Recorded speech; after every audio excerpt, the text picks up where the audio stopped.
La tromperie est le nerf de la guerre.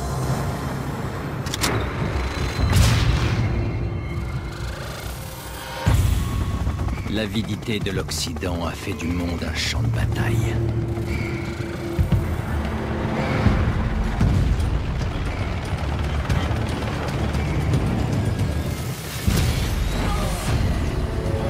Les corrompus parlent, et nos frères et nos fils versent leur sang.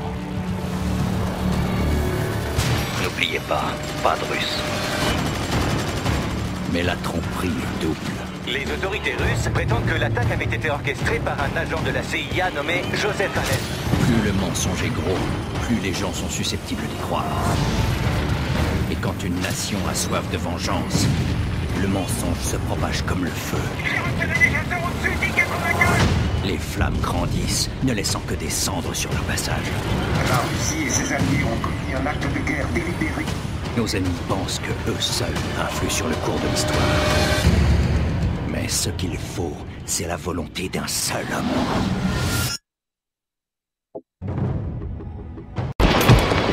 On va le perdre! Je charge! 3, 2, 1, dégagez!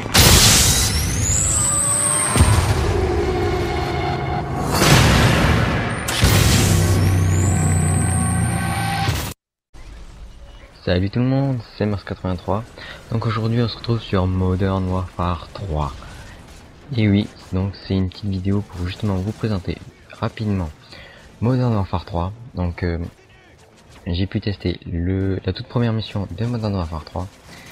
Et donc ça se passe à New York et vous devez libérer Wall Street comme actuellement sur l'image est présenté. Donc graphiquement ce jeu est extraordinaire. Alors Modern Warfare 2 déjà graphiquement je l'ai vu des vidéos, il était vraiment pas mal. Mais Modern Warfare 3 niveau graphique je pense qu'il a encore mieux géré que sur Modern Warfare 2. Qualité visuelle c'est pas tout à fait pareil, donc voilà. Ensuite rien que pour la première mission, donc comme je ne connais pas l'histoire du 1 et du 2, donc je pourrais pas vous dire tout à fait de quoi ça parle exactement, mais à mon avis nombreux sont ceux qui savent déjà. Donc voilà, donc comme on peut le voir, c'est vraiment très réaliste, très bien fait, enfin très réaliste, très bien fait du moins. Le missile Predator est lançable dès la première mission. Et oui, vous pourrez même conduire un Yui de Black Ops. Je sais pas si c'est exactement le même nom sur Modern Warfare, mais comme vous pouvez le voir, c'est exactement la même chose, même système, hein. Voilà quoi. C'est lui, le tireur à l'IFO comme vous voulez, peu importe. Le mode multijoueur, alors comme je vous ai dit, ensuite cette vidéo est en plusieurs étapes. Donc déjà le mode histoire qui est assez rapide, qui va bientôt se finir d'ailleurs. Ensuite le mode histoire, le mode multijoueur, excusez-moi, désolé.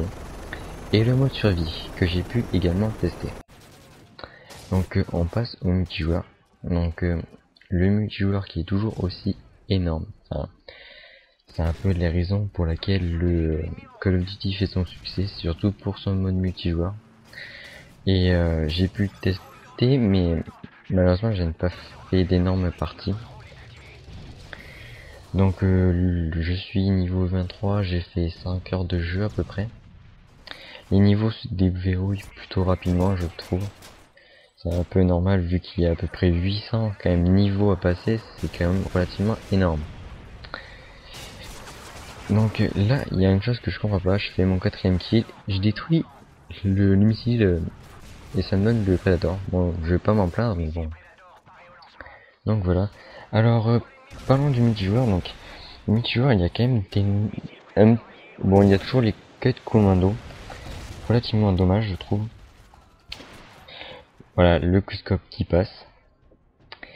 Et également l'utilisation, enfin la mise en avant du UMP45 qui est déverrouillé dès le début du jeu il me semble, ou bien il est de toute façon il y a une classe qui est déjà faite par